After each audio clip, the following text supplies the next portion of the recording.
Estão todos me ouvindo? Boa tarde, boa noite? Vamos ver. Beleza, então vamos lá. Pessoal, meu nome é Yuri, nós vamos estar falando hoje sobre o tópico a responsabilidade do pensamento, claro que fazendo um enfoque da parte espírita. E o título da palestra, Responsabilidade do Pensamento, ele veio, essa ideia de colocar a responsabilidade como associada ao pensamento, ela veio quando eu assisti, lembrei muito tempo atrás de um filme que eu assisti no começo dos anos 2000 do Homem-Aranha, em que o tio dele fala: com grande poder vem grande responsabilidade. E aí eu pensei, poxa, o pensamento, tanto se fala do poder do pensamento, quanto que o nosso pensamento influencia, modifica, destrói, constrói realidades inteiras. Eu pensei, com esse grande poder, então vem uma grande responsabilidade. Então daí que vem esse tema, a responsabilidade do pensamento. E pesquisando um pouco mais sobre essa ideia da responsabilidade estar atrelada ao poder, ou o poder atrelado à responsabilidade, eu busquei, então achei que algumas pessoas falando que isso veio lá de Winston Churchill, que veio com essa ideia, outros falaram até do pensador Voltaire. Mas se nós formos mais atrás mesmo, nós veremos que há 2000 anos atrás, mais ou menos, no Evangelho de Lucas, capítulo 12, a passagem 48 vai falar o seguinte: a quem muito foi dado, muito será exigido, e a quem muito foi confiado, muito mais será pedido. Então a ideia aqui é nós entendermos que isso já foi passado lá atrás, e essa ideia do poder e o que vai sendo dado para nós como seres humanos, como espíritos, nesse grau de evolução, nós temos então um pensamento a nosso favor. Mas antes de entendermos como que o pensamento então tem todo esse poder, tem toda essa capacidade de, como eu falei, construir, modificar, modular, destruir, vamos entender primeiramente um conceito vamos dar um passo atrás, vamos entender um conceito mais básico que no Espiritismo se chamou de fluido cósmico universal. Isso foi um termo trazido pelo Allan Kardec, foi o codificador do Espiritismo, e nós podemos ir lá no livro A Gênese, do Allan Kardec, mais ou menos 160 anos atrás, quando teve a codificação, inclusive um parênteses, né, que o Paulo até pediu para comentar, os livros do Allan Kardec, o Pentateuco Kardeciano, são extremamente recomendados para quem está mergulhando no Espiritismo, para quem já está no Espiritismo e quer entender mais. E o fluido cósmico universal, nós vamos aprender, principalmente no livro da Gênese, tem outros livros também, como o do André Luiz, Evolução em Dois Mundos, é um outro livro fotografado pelo Chico Xavier que fala sobre isso. Nós vamos entender que o espaço universal, ele não é vazio. Ou seja, o fluido universal, eles vão dizer, é preenchido por algo, e esse algo que é preenchido, então, é esse fluido cósmico universal. E eles vão nos explicar, os espíritos depois vêm e comentam muito mais sobre isso, mas nós vamos aprendendo que o fluido cósmico universal, ele é o veículo do pensamento, é a forma pela qual o pensamento se propaga, o pensamento ele atua. E ele diz que ele faz um paralelo com o ar e o som, dizendo que o fluido cósmico universal, portanto, ele é esse veículo do pensamento tal qual o ar é o veículo do som, mas com a diferença de que o ar ou o som, por sinal, ele consegue se projetar num espaço muito limitado, enquanto o pensamento atinge um infinito numa velocidade que supera a velocidade da luz. E o Allan Kardec também, através dos seus textos, nós vamos aprendendo, principalmente através dele, como que os espíritos, então, eles conseguem manipular esses fluidos, como esse fluido cósmico universal, como os homens, ele fala, como os homens manipulam os gases, só que eles colocam o pensamento e a vontade nessa manipulação. Para ele fala que para os espíritos, o pensamento e a vontade são o que é a mão para o homem. Então, nós já vamos entendendo algumas coisas sobre como que o pensamento, então, ele se propaga. Por que que às vezes se fala que o pensamento ele é velocidade mais rápida que a da luz, mas como que eu consigo, se eu pensar em alguém, como que esse pensamento de fato chega até a pessoa? O transporte é esse fluido cósmico universal. Então, eu trouxe aqui um resuminho para nós entendermos que o quê? Esse fluido cósmico universal é uma matéria perfeita, uma matéria muito sutil e, de certa forma, independente. Ele é o plasma divino, a matéria elementar criada por Deus, nós entendemos que ele nem é espírito puro, a natureza dele, nem matéria bruta, ela é sutil, esse fluido cósmico, ele é sutil, ele é invisível, permeia tudo. Lembrando que só pelo fato de não ser invisível não quer dizer inexistente. E ele é a base da matéria e o meio por onde os espíritos agem sobre o mundo físico. E através dele os espíritos formam o perispírito, fenômenos mediúnicos, formas de vida e transformações de matéria. Então nós já vamos aqui aprendendo sobre alguns conceitos e entendendo como que o fluido cósmico universal, que é o que preenche todo o espaço que nós pensamos ser vazio, ele tem essa sutileza e é esse tipo de fluido, esse tipo, inclusive a própria palavra fluido, ela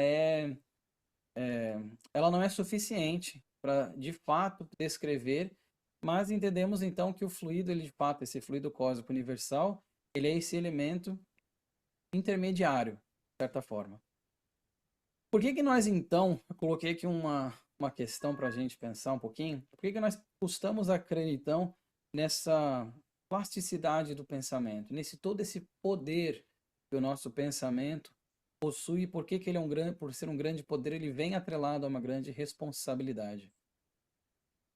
Nós custamos a crer como tudo na evolução, como tudo ao longo dos milênios que nós vamos evoluindo como espíritos, vamos aprendendo os conhecimentos novos que à primeira vista parecem uma coisa muito alienígena, parece algo muito místico às vezes. E é difícil também porque nós somos muito ver para crer. Essa é a realidade.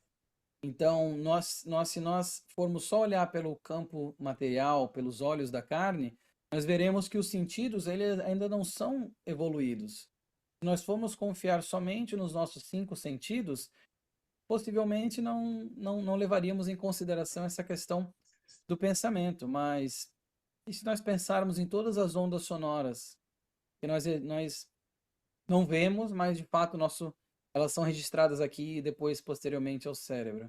Se pensarmos, por exemplo, numa árvore que está lá fora e ela está viva, ela tem um sustento, mas eu não vejo as raízes, mas as raízes estão lá sustentando.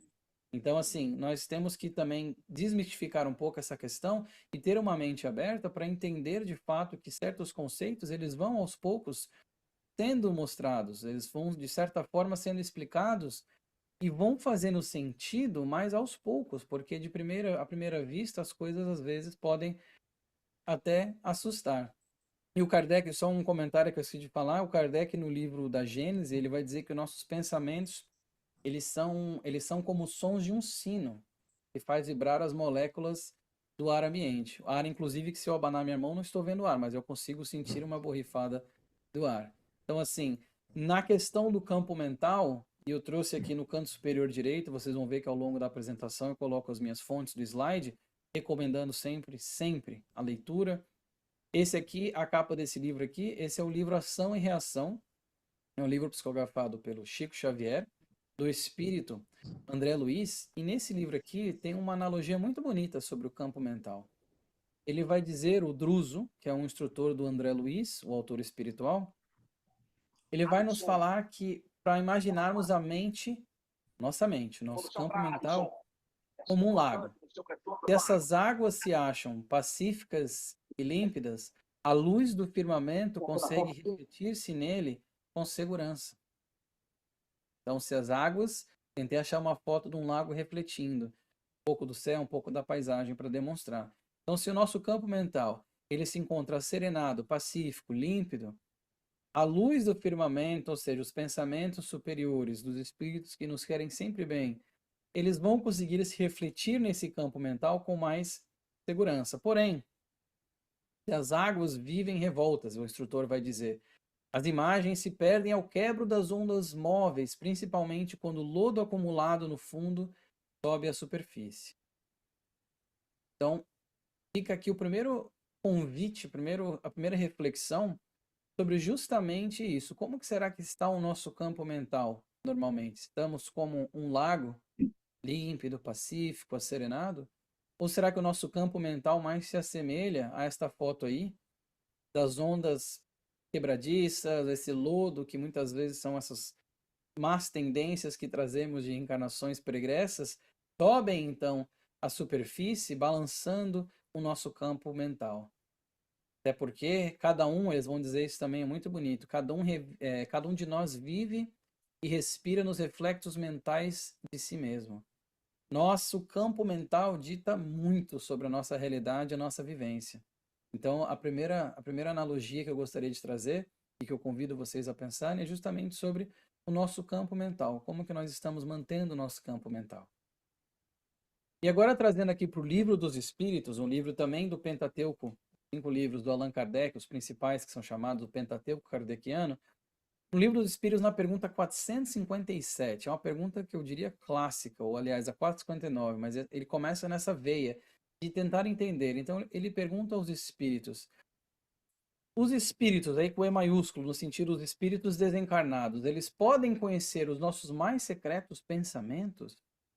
É uma pergunta interessantíssima, porque até então estava sendo descortinado, inclusive pela troca de pensamentos com os médiuns da época e de todas as épocas da humanidade, na realidade, sobre esses conhecimentos que o Allan Kardec codificou. Então, essa aqui ele pergunta, então, será que os espíritos, os seres desencarnados, eles conseguem conhecer os nossos mais secretos pensamentos? E é maravilhoso, porque eles colocaram a palavra, eu gostei desse tom, secreto. Ou seja, até aquilo que a gente não quer dizer, até aquilo que nós queremos e tentamos esconder, eles vão dizer, muitas vezes conhecem aquilo que desejaríeis ocultar de vós mesmos. Nem atos, nem pensamentos lhes podem ser dissimulados. Então, aquilo que nós muitas vezes ficaríamos envergonhados e tentaríamos esconder até mesmo de nós mesmos por termos pensado naquilo, por termos dado vazão àquele tipo de pensamento, eles estão dizendo que os espíritos conseguem, de fato, ver como uma tela mental, por exemplo, um dos exemplos, né, o que nós estamos pensando.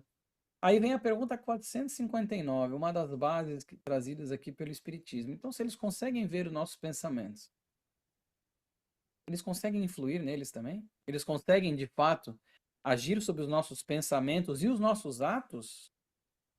Aí eles vão responder: muito mais do que imaginais, pois frequentemente são eles que vos dirigem. Então, assim, eles estão dizendo aqui, novamente, entendamos a importância do campo mental, a responsabilidade de ter o pensamento como essa ferramenta. Os espíritos, os desencarnados, conseguem influir muito mais do que nós imaginamos, tanto nos nossos pensamentos quanto nos nossos atos. É porque o ato ele vem posterior ao pensamento, ó, é de uma velocidade que nós não conseguimos nem ter noção. E vai dizer porque muitas vezes são eles que vos dirigem. E aí a pergunta seguinte, a 460, eu não escrevi aqui, mas ela vai perguntar se nós temos então pensamentos próprios e outros que são sugeridos. Ou seja, como discernir, né? E eles vão dizer que a nossa alma, vocês vão dizer, a vossa alma é um espírito que pensa. E eles trazem o exemplo de que muitas vezes nós temos, acerca de um mesmo assunto, pensamentos muito contrários.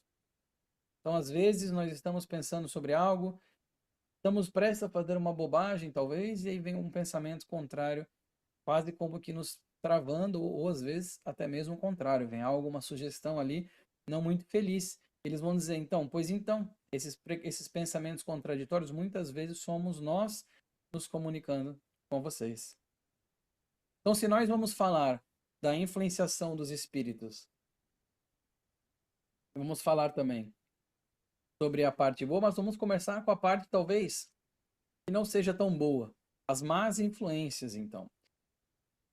Pergunta 469. Por que meios podemos neutralizar a influência dos espíritos maus? Ou seja, se nós já sabemos, já estabelecemos que os espíritos conseguem nos influir, a gente, obviamente, não vai querer ser influenciado por espíritos que ainda estão no erro, ou que querem nos ver no erro. Como é que nós neutralizamos a influência? Eles vão dizer, praticando o bem, pondo toda a vossa confiança em Deus, repelireis a influência dos espíritos inferiores e destruireis o império que queiram ter sobre vós. Evitai escutar as sugestões dos espíritos que vos suscitam maus pensamentos, que sopram a discórdia entre vós e excitam todas as paixões más. Desconfiai, sobretudo, dos que exaltam o vosso orgulho, porque eles vos atacam na vossa fraqueza.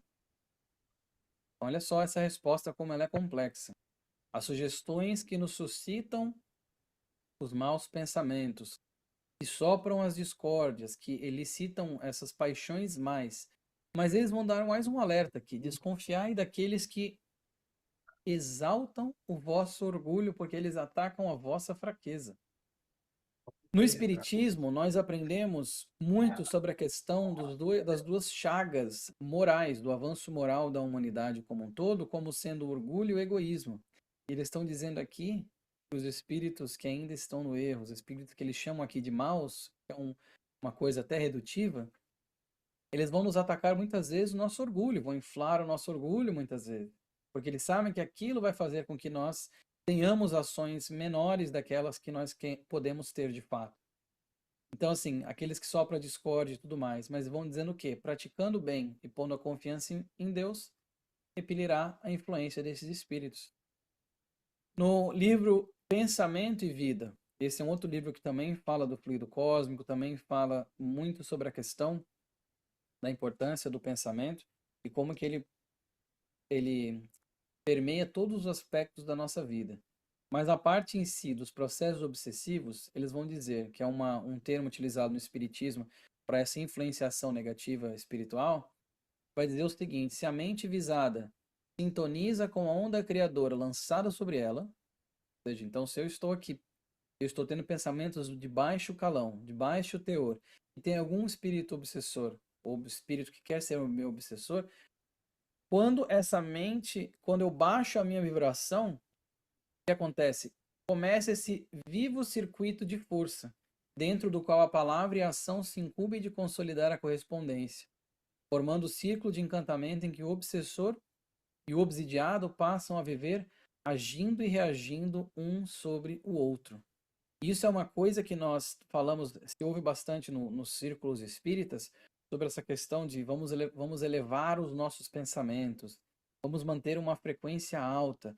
Todos esses vocabulários, eles são, na verdade, porque nós, como espíritos pensantes, nós somos quase que como antenas que emitem essas ondas. E somos também como o rádio. Lembrarmos do rádio, quando virava lá o botãozinho para tentar sintonizar numa frequência específica, era mais ou menos isso. Claro que é uma analogia simplista, mas é uma analogia para nós entendermos que se está passando uma frequência de um pensamento que me quer mal, mas eu não vou nessa frequência de onda, não há esse processo, não existe como formar-se um circuito, como fala aqui.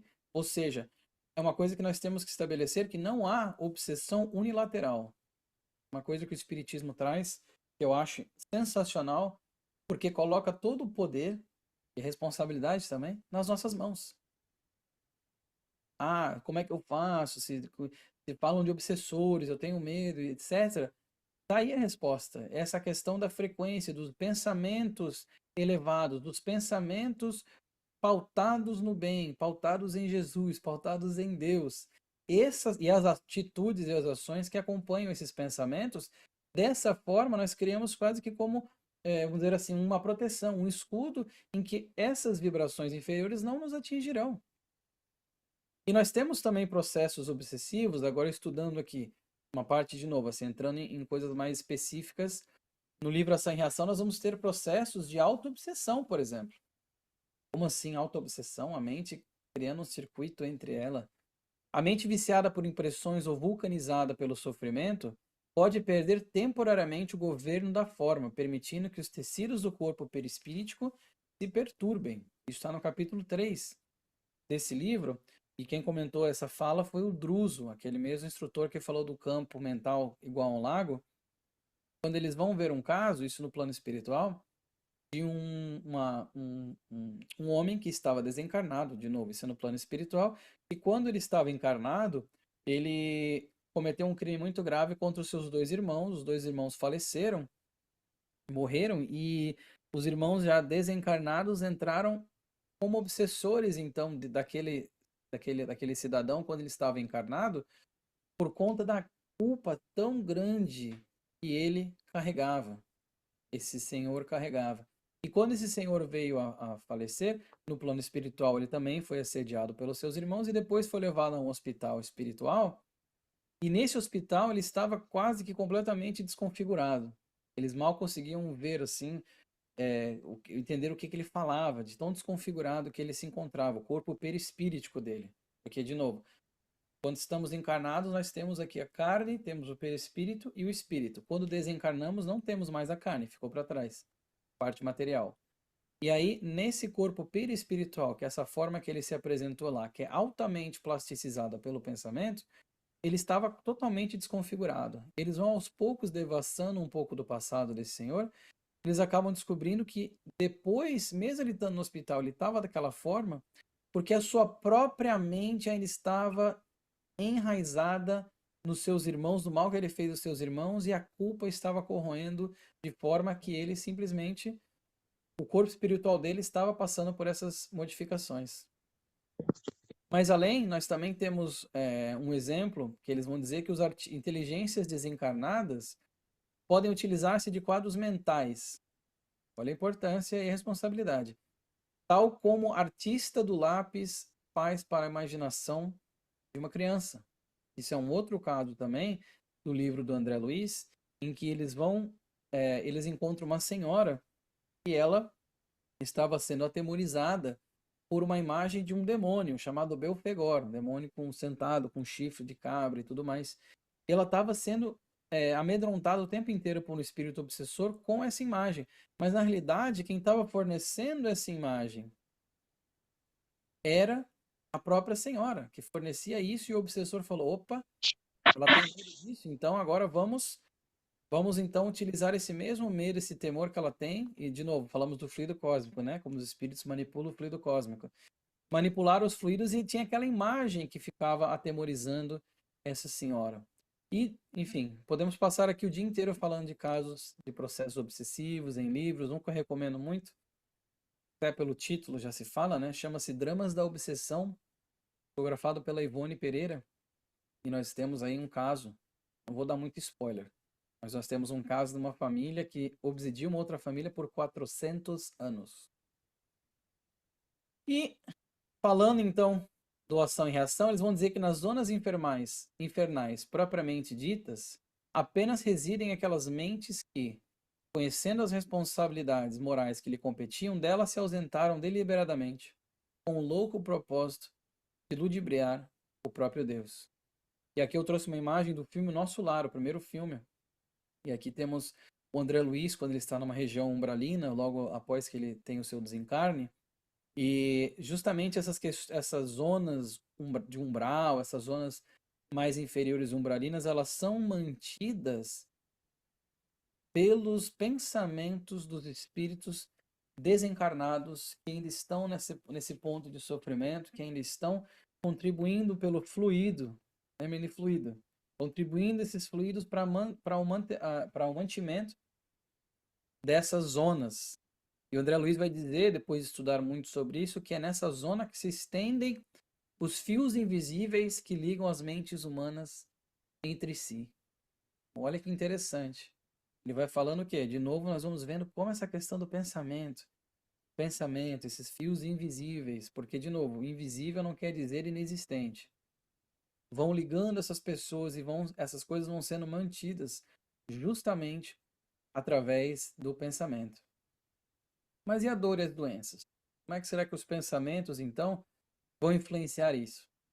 Nos Domínios da Mediunidade, outro livro psicografado pelo Chico, da série do André Luiz, nós temos que a doença, como resultante do desequilíbrio moral, ela sobrevive no perispírito, alimentada pelos pensamentos que a geraram, quando esses pensamentos persistem depois da morte do corpo físico. O que eles estão explicando aqui nessa parte do livro, nos domínios da mediunidade, é exatamente o exemplo daquilo que eu falei há 2 slides atrás, com aquele senhor que estava completamente desconfigurado do ponto de vista perispiritual, quando já estava desencarnado, por conta do quê? Por conta desses pensamentos que iam alimentando aquela forma totalmente desconfigurada que ele se apresentava. Isso persiste mesmo após o corpo físico já ter sido deixado para trás. E aí eles vão dizer que o pensamento espalha nossas próprias emanações em toda a parte a que se projeta. Deixamos vestígios espirituais, eu botei em negrito essa parte, onde arremessamos os raios de nossa mente, lembra que eu falei como se fossem umas antenas? Assim como o animal deixa no próprio rastro o odor que lhe é característico. Então eles estão fazendo aqui uma analogia com um animal que quando vai deixando no seu rastro, vai por onde passa, vai deixando um odor que é característico, que para nós seres humanos, nós muitas vezes não conseguimos notar. Mas olhar qualquer cachorro farejador, quando ele vai farejar, ele consegue saber certinho os odores. Cada um tem um rastro específico. Eu estou fazendo, claro, que uma analogia com a parte biológica e física, como eles fizeram ali também. Mas nós vamos deixando esse rastro pelos nossos pensamentos, esses vestígios espirituais, que são essas emanações dos nossos pensamentos e vão deixando os rastros. Muitas doenças são criadas até mesmo por isso.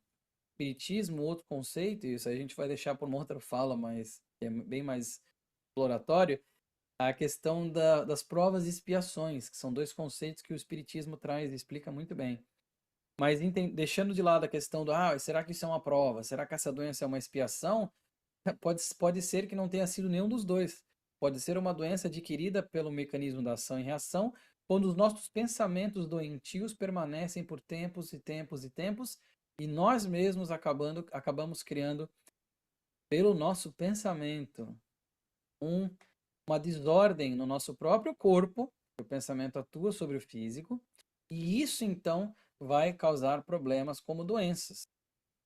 Mas esse rastro, nós temos nesse livro, Nos Domínios da Mediunidade, dois exemplos bem interessantes que eu quis trazer para nós. O primeiro, e isso agora quem vai falar é o instrutor Aulus, não é mais o Druso nesse livro.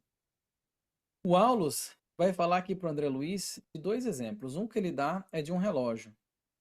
Então eles estão lá e eles veem esse relógio, essa imagem é meramente ilustrativa. Ambas imagens são meramente ilustrativas, tá?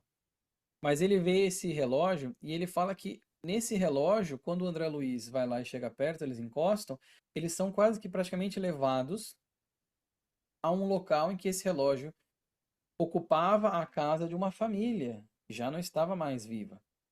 E ele então explica para o André Luiz a questão das formas pensamento, forma hífen pensamento, que é o quê? Justamente esse rastro que os pensamentos vão impregnando até nos objetos. Olha só que coisa interessante. Ele vai explicar que esse relógio pertenceu a uma respeitável família do século passado. Ele conserva as formas pensamento do casal que adquiriu e de vez em quando aquele casal em espírito ainda visitava aquele relógio tão importante que ele foi para sua família. E aqui um parênteses, eles explicam isso no livro também. As formas pensamento, que eu mencionei, forma, hífen, pensamento, elas são essas criações mentais modeladas em matéria fluídica. É o resultado da ação sobre as energias mais sutis que estão à nossa volta, externalizando o pensamento, fazendo com que vire esse rastro que é deixado nos objetos. E eles vão dizer também que cada objeto nesse nível, ele pode ser até um mediador para que nós entremos em contato e saibamos um pouco da história das pessoas. Nós temos exemplos dos médiuns Chico Xavier, do nosso próprio Divaldo. Eles conseguem, tocando objetos, saber sobre coisas daquele objeto, pessoas que o tiveram, pessoas que foi importante na vida delas. E o segundo exemplo, que é o do espelho, esse aí ele tinha um ar mais triste, assim, as pessoas estavam lá em volta e acabavam não gostando muito de ficar perto desse espelho. E aí eles vão ver que tem uma mulher muito triste em espírito ao lado desse espelho. E o Aulus vai explicar então que o que aconteceu foi que existia esses filhos de franceses, esse filho de franceses que estavam exilados no Brasil no tempo da França Revolucionária de 1791. E esse menino, que ele era ainda quando chegou lá no Rio de Janeiro, cresceu, se fez homem e conheceu uma moça. E dessa moça, então, ele deu esse espelho de presente para ela, essa brasileira, prometendo que ele ia casar com ela, só que ele tinha que voltar à França por um tempo curto, e depois retornaria. Ele retornou, voltou à França, sua pátria, Mas lá ele achou uma outra mulher. E aí ele criou uma outra família e ficou pela França. E passaram então aí muito mais de 100 anos depois, aquele espírito daquela jovem que ficou tão na expectativa do seu amado retornar, e seu amado nunca retornou, os pensamentos dela ficaram tão ligados àquele espelho que ela simplesmente deixou esse rastro no espelho. Então as pessoas que conseguissem ver, devassar isso, conseguiriam ver essa mulher. Então, para que nós entendamos que o quê? Que o pensamento, ele é essa energia radiante. Ele é essa alteração, essa transformação desses fluidos que nós temos sim ao nosso dispor, que nós fazemos mesmo quando não queiramos fazer. O Emmanuel, o benfeitor espiritual do Chico Xavier, o Emmanuel, ele vai dizer que nosso espírito vai residir onde nós projetarmos os nossos pensamentos. Então, é a nossa mente, então, irradiando esses pensamentos, é esse núcleo de forças que criam, que transformam e destrói. Qual, então, as duas recomendações que nós temos no quesito do pensamento? Já entendemos que é uma responsabilidade. Já entendemos que através do pensamento podemos criar uma corrente fluídica com espíritos obsessores ou com espíritos benfeitores, podemos criar com os dois. O que nós devemos fazer então? Aí eu trouxe aqui Mateus 26, 41. Vigiai e orai. A exortação do mestre dos mestres, quando vai dizendo justamente para que nós vigiemos e oremos. Vigiemos o quê? Do ponto de vista mais basilar, temos o quê? Vigiar o pensamento. E orar também o quê? Que é uma forma de elevarmos o pensamento a Deus. É uma forma de nós elevarmos os nossos pensamentos aos espíritos benfeitores que estão sempre, sempre prontos, sempre nos ajudando, mesmo quando nós, às vezes, nos sintamos sozinhos. Pela similaridade da vibração, então, por esses pensamentos, é que nós nos uniremos com esses seres do além, pela lei do que? Universal da atração. Kardec vai dizer que toda alma é um ímã poderoso. Existe uma humanidade invisível que segue a visível. E esse ímã é o que? São essas vibrações que nós externalizamos através do pensamento. Então, agora mergulhando aqui um pouquinho mais no Vigiai e no Orai, como esses dois, vamos dizer assim, antídotos, esses dois fatores que nós temos que praticar. Primeiro falando então do Orai. Vibrar, orar, fazer uma prece, pensar de uma forma elevada. Todos esses são sinônimos disso aqui. E no livro Pensamento e Vida, psicografado pelo Chico, de autoria do Emmanuel, nós vamos ver que a prece ela impulsiona as recônditas energias do coração, libertando-as com as imagens de nosso desejo por intermédio da força viva e plasticizante do pensamento. Força viva e plasticizante do pensamento. Lembrando que nós aprendemos também, isso é importante salientar muitas vezes. Kardec vai nos dizer no Evangelho segundo o Espiritismo que não é em quesitos de prece, não é pela multiplicidade das palavras que sereis escutados, mas pela sinceridade delas. De novo, não é pela multiplicidade das palavras que sereis escutados, pela sinceridade delas. Quando nós estamos fazendo uma oração, vale muito mais falar 3 frases pensadas de fato com o coração do que fazer 10 orações de uma forma mecânica, repetindo aquela coisa vez após vez, como já fizemos tantas vezes.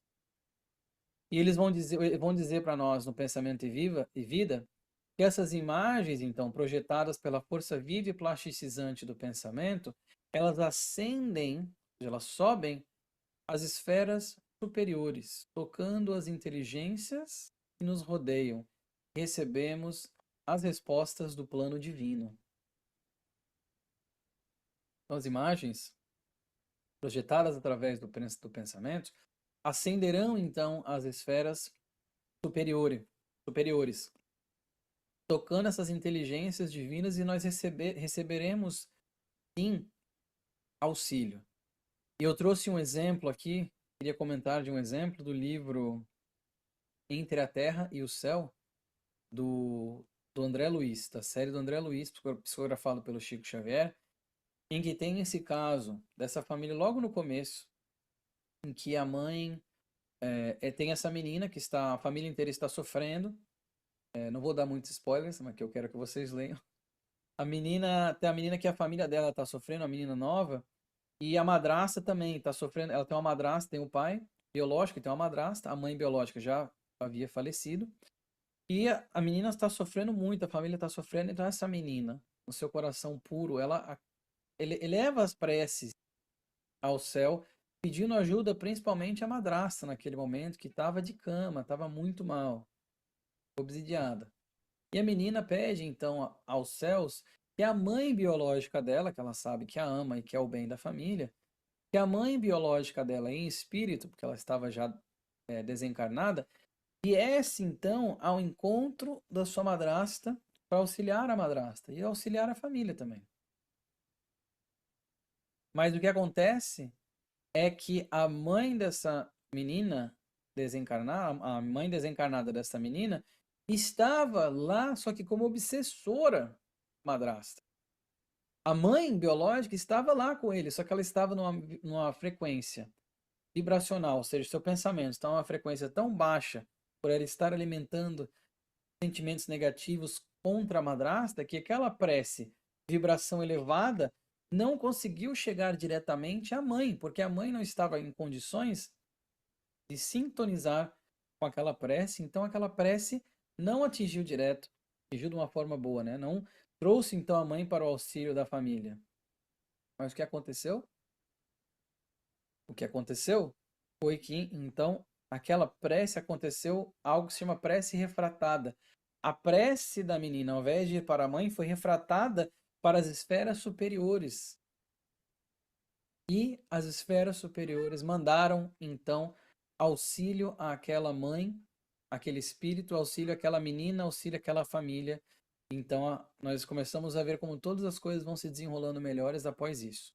De novo, o livro se chama Entre a Terra e o Céu, do autor espiritual André Luiz, psicografado pelo Chico Xavier, falando sobre esse conceito muito belo da prece refratada, para que nós entendamos que não existe prece sincera que é jogada fora, que é wasted, né, como a gente fala em inglês aqui, que é desperdiçada, não existe. Mas então, trazendo de novo a questão da responsabilidade do pensamento, nós temos que o pensamento, como força viva e atuante, supera a velocidade supera a da luz.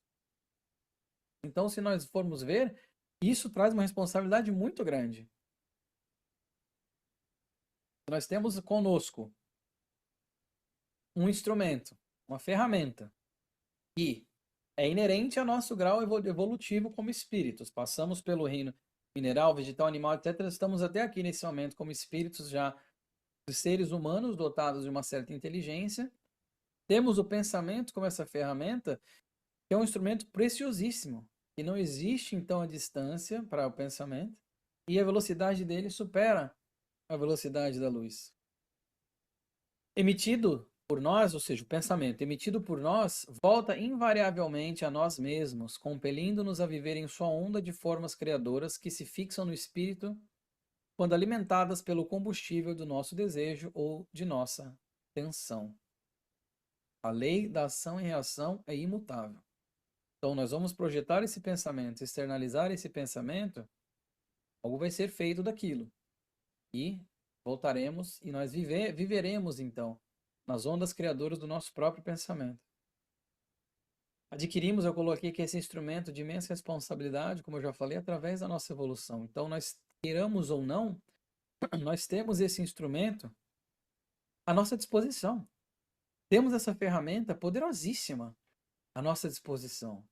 E como nós vimos lá em Lucas, a quem muito foi dado, muito será cobrado, de uma forma bem coloquial. Então nós temos que entender que pensar também é criar. E como que nós estamos fazendo as nossas criações? E esse aqui é uma mensagem do livro Pão Nosso, mensagem número 15, chamada Pensamentos. É um livro também do Emmanuel, é um livro de mensagens muito bonitas, fotografado pelo Chico Xavier, do Emmanuel. E ele vai dizer assim: todas as obras humanas constituem do pensamento das criaturas. Paremos para pensar, desculpa o trocadilho, mas paremos para pensar um pouco. Todas as obras humanas constituem do pensamento das criaturas. Nós formos pegar, por exemplo, as invenções, qualquer invenção, pode ser da engenharia, da mecânica, da elétrica, uma peça artística, possivelmente. Tudo que é criado, que nós temos aqui como criação, viveu anteriormente no pensamento, viveu na base mental de alguém. Nós estamos falando aqui de tem uma câmera, tem um microfone, temos o computador. Todas essas criações estavam no pensamento de alguém que idealizou aquilo e depois executou. Mas o pensamento foi o que? Esse início de tudo. E o Emmanuel vai nos alertar que a realidade dessa criação, ela pode não exteriorizar-se de súbito, mas o objeto formado pelo poder mental vive no mundo íntimo. Eu coloquei em itálico ali.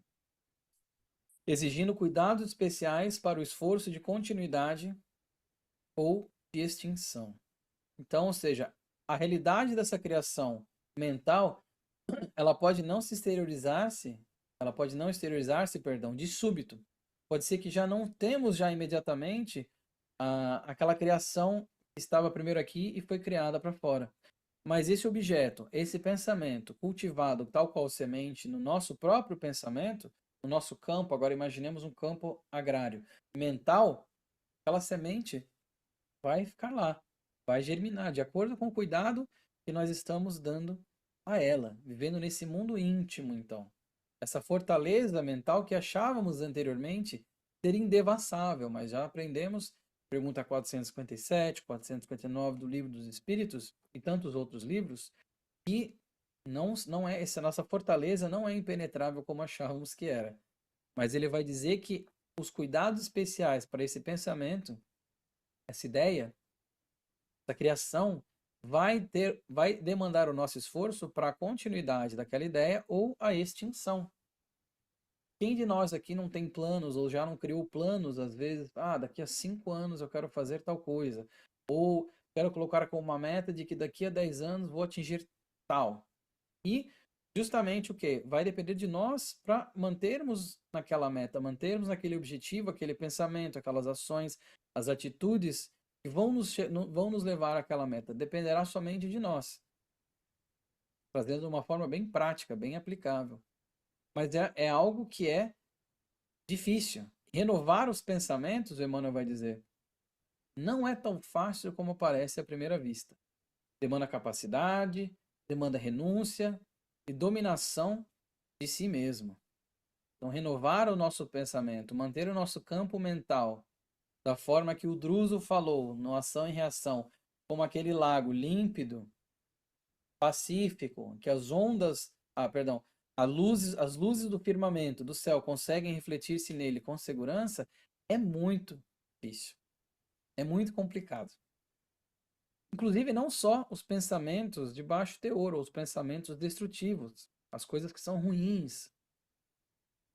É muito complicado dominarmos o nosso campo mental, termos um controle sobre o que nós pensamos, porque ainda estamos em evolução. Ainda estamos evoluindo, ainda estamos vencendo essa batalha contra nós mesmos. E nós adquirimos tantos débitos em outras reencarnações e vamos, ao longo, lutando contra nós mesmos para sanar esses débitos no caminho da plenitude, de espíritos perfeitos no sentido evolutivo, e nós alcançaremos, que a marcha do progresso é inevitável. Mas renovar os pensamentos, ter esse controle do campo mental, é muito difícil. E eu acho que não tem como nós sermos até hipócritas aqui de dizer, porque estamos falando sobre espiritismo, os conhecimentos do espiritismo, indo ao centro espírita, para aqueles que querem ir ou que vão, e nós tornaremos, basicamente, daremos um salto quântico, como algumas pessoas falam. Não será assim. Nós entendemos sim que ainda temos essas dificuldades, inclusive não precisamos nem ir muito longe ou nem tentar assim achar situações muito específicas para ver quão difícil é controlar o pensamento. E um exemplo que eu gosto de dar, tanto na minha parte profissional, quando eu estou atuando na parte profissional, quanto na parte até nessas palestras espíritas sobre pensamento, quando eu falo para as pessoas que estão me ouvindo, e vocês que estão me ouvindo agora, eu vou pedir para vocês fazerem esse exercício, ou melhor, não fazerem, porque o exercício é, eu quero que vocês controlem o pensamento de vocês nesse momento, e eu não quero que ninguém pense num urso polar. Não imagina um urso polar. Não imagina um urso polar, não imagina como é que será que deve ser passar a mão, passando a mão naquele pelo, não imagina. A negativa, não. Não imagina passar a mão naquele pelo, não imagina aquele urso polar, aquela cor daquele pelo branquinho, meio acinzentado. Já era. Vocês não têm controle do que sai daqui. Nós não temos como controlar de fato, de forma concreta e 100% do tempo, as coisas exteriores. Elas sim atingem o nosso pensamento, elas manipulam. Porque o pensamento é muito rápido. Quando eu falei, não pensem no urso polar, só de falar a palavra urso polar, já vem à nossa mente a imagem de um urso polar. Claro, isso é um exemplo inócuo, isso é uma coisa que não tem, vamos dizer assim, um exemplo bobo, vai. Porque para mostrar que não precisa nem ser algo muito difícil, basta algo simples assim que nós entendemos quão difícil é, de fato, controlar o pensamento. E o Emmanuel vai dizer que a prática do bem, simples e infatigável, pode modificar a rota do destino, de vez que o pensamento, claro e correto, com ação edificante, interfere nas funções celulares, tanto quanto nos eventos humanos, atraindo em nosso favor, por reflexo, por nosso reflexo melhorado e mais nobre, amparo, luz e apoio, segundo a lei de auxílio. Então, é bastante coisa no parágrafo, vamos entender. A prática do bem, simples e infatigável, ou seja, não precisa ter só uma pessoa que vai lá, vou construir aqui um hospital para 5.000 crianças carentes. Maravilha, faça, de fato faça. Mas se você não tem condição de fazer isso, dê uma palavra de amor para uma pessoa que está em sofrimento. Faça uma prece para alguém. Custa zero. E são coisas que são ações do bem simples. Ele fala prática do bem infatigável também, ou seja, para que nós não nos ficamos em desalento achando que aquilo que nós fazemos não é suficiente. Modifica a rota do destino, de vez que o pensamento claro e correto, com ação edificante, interfere nas funções celulares, tanto quanto nos eventos humanos. Ou seja, a ação, o pensamento aliado também a essa ação do bem, simples e infatigável, ele vai atuar tanto no micro, na parte celular, na parte da composição física, como nós já vimos a questão das doenças, quanto no macro, nos eventos humanos, nas coisas que são maiores do que uma célula. Por exemplo, os umbrais são coisas que são formações através do pensamento. Então, colocando em prática o que nós aprendemos, lembrando de novo na frase do Peter Parker, do Homem-Aranha, com um grande poder vem grande responsabilidade, como é que nós podemos colocar então em prática essas questões que nós aprendemos sobre o pensamento? Primeiro é o vigiai. Nós já falamos delas duas. O vigiai, então, para que nós possamos acerenar o nosso campo mental, o nosso pensamento, tentando ao máximo controlar a parte exterior, porque se nós tivermos um tumulto, vai ser muito difícil serenarmos o nosso campo mental e vigiar os nossos pensamentos. Eu sugiro então para isso a leitura de um livro. Durante 10 minutos, pegue um livro, alguma leitura edificante, algo fato bom, algo que vai gerar bons pensamentos. Durante 10 minutinhos. Pegue esse livro durante esses 10 minutos e leia. Faça essa leitura edificante por 10 minutos. Só nesse momento que você vai estar naquela vibração, fazendo aquela leitura, já vai acontecer o vigiar. Assim, de certa forma, nós já estaremos, de novo, uma questão muito simplificada, estaremos já vigiando aquilo que nós estamos pensando, porque nosso pensamento estará onde? No livro, na leitura edificante. Então já estaremos controlando o ambiente, de certa forma, e colocando nosso pensamento em algo bom. E a outra é o orai. Então, pro orai, o que eu vou recomendar para que nós possamos colocar em prática esses conhecimentos, porque de nada vale estudarmos, de nada vale tentarmos aprender e introjetar os conhecimentos, mas sem externalizá-los. Como de nada vale isso, então a minha sugestão para o orai é na prece de hoje, de noite, para aqueles que gostam de fazer uma prece, seja em família, seja quietinho no seu próprio campo mental, no seu recolhimento íntimo, você com Deus, ou para quem ainda está tentando ir por esse lado, essa veia da fé, Deus, faça uma prece, faça uma vibração, mande um pensamento de verdade para uma pessoa que você ama, de coração, hoje. Hoje à noite. Pode ser depois aqui da nossa conversa, quando seja a hora que você esteja vendo isso. Hoje à noite, faça uma oração para uma pessoa que você ama. Mande um pensamento de amor, um pensamento muito positivo, com muito sentimento, uma oração, uma vibração, uma prece para uma pessoa dessa. Nisso, nós já estaremos colocando em prática esses conhecimentos sobre o pensamento, sobre a responsabilidade do pensamento. E no livro Vinha de Luz, para fechar aqui, o Emmanuel vai nos falar que há imponderáveis energias edificantes em torno daqueles que mantêm viva a chama dos bons pensamentos a iluminar o caminho alheio, por intermédio da conversação estimulante sadia. Então nós estamos numa conversação estimulante aqui, uma conversação sadia. Estaremos também estimulando esses bons pensamentos. Porque, como nos disse nosso querido Emmanuel, a mente é o espelho da vida em toda parte. Eu desejo todos nós uma semana de muita prática, uma semana de muitos bons pensamentos e mais do que nunca uma semana iluminada, todos vocês. Muito obrigado. Obrigado, Yuri. Deixa eu fazer umas perguntas aqui. Em primeiro lugar, uma pergunta meio até brincadeira. Esse último slide é por que você botou o Homem-Aranha de cabeça para baixo? Eu coloquei o Homem-Aranha porque o que me fez fazer esse tema sobre responsabilidade foi justamente a fala no Homem-Aranha. E eu achei bonitinho que ele tá com um coraçãozinho ali. É. Só por isso.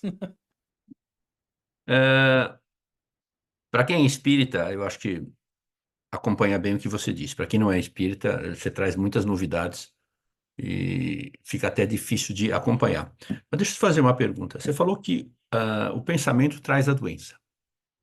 Pode trazer a doença, certo? Gostei Ele da pode, sua tra- correção. Sim, ele pode trazer a cura também?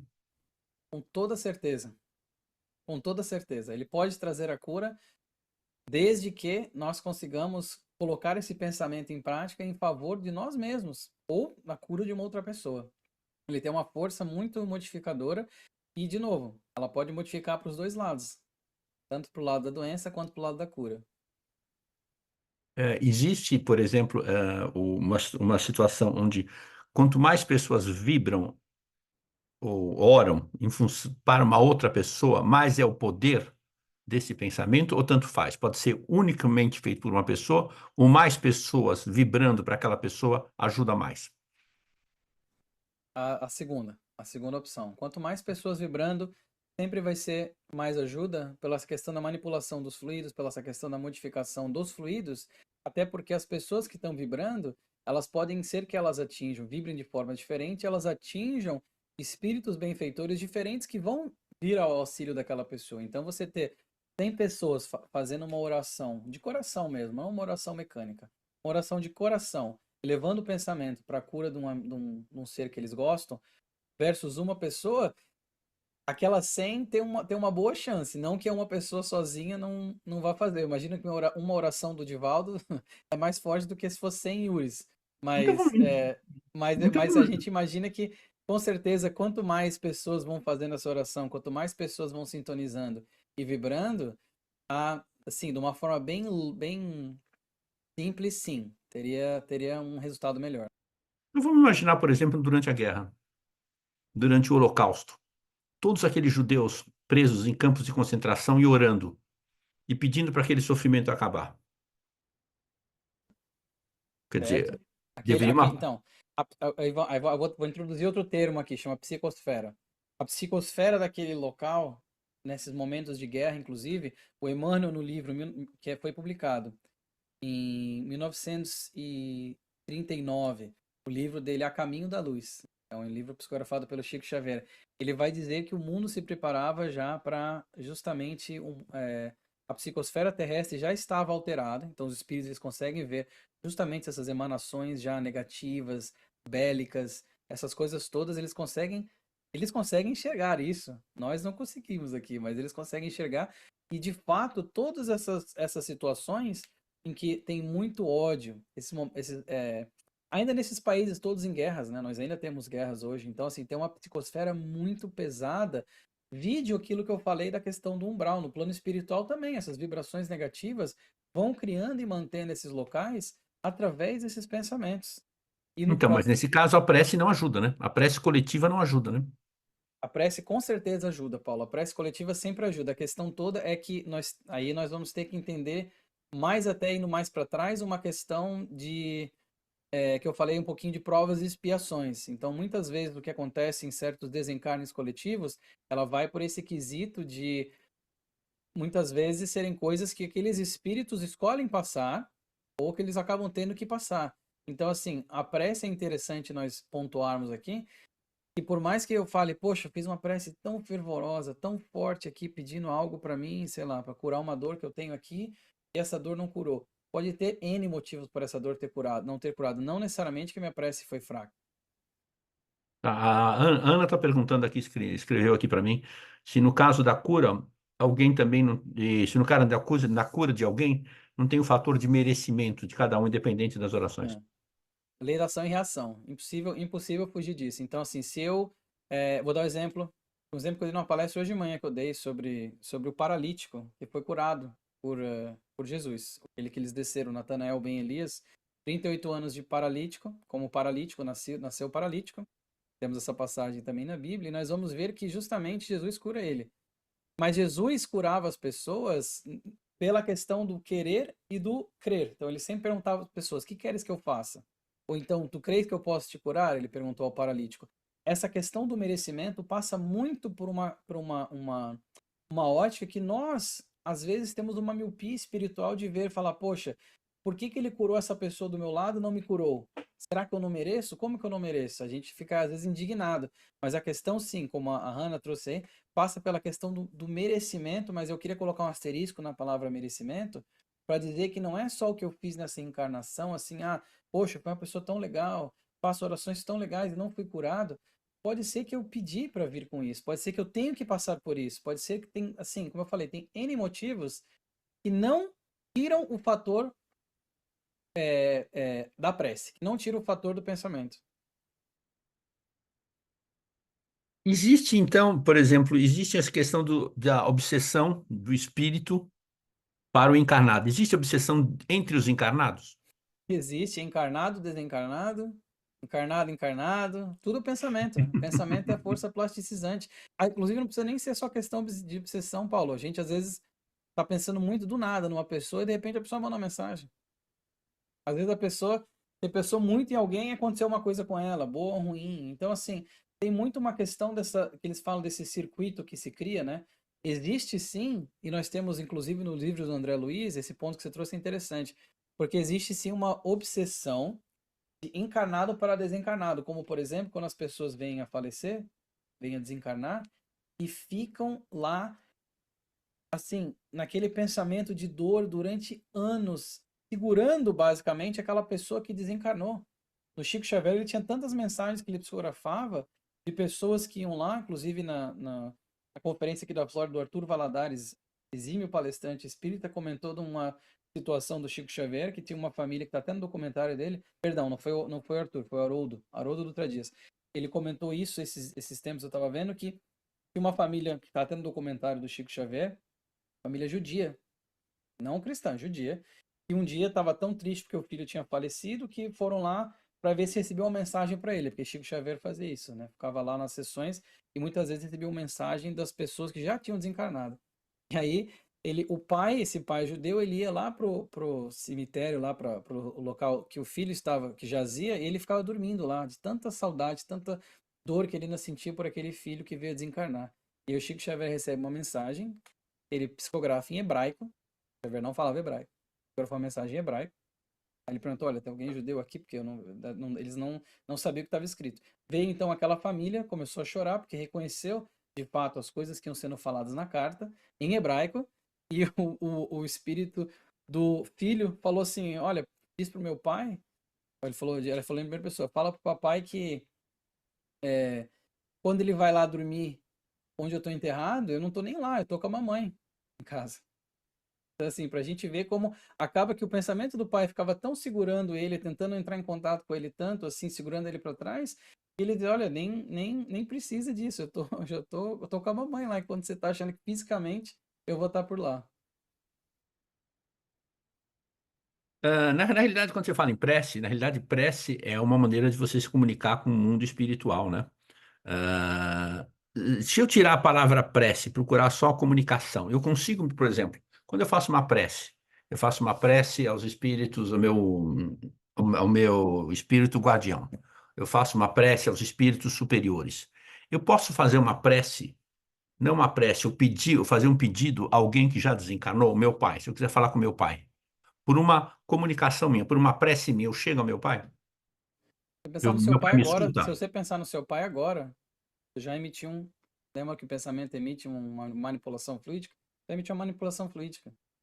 Só de Uhum. pensar, só de lembrar, E, só e ele de pode visualizar. influir, e ele Hum? tem o mesmo poder, por exemplo, os que desencarnaram, têm o mesmo poder de influir positivamente a nossa vida como um espírito bom.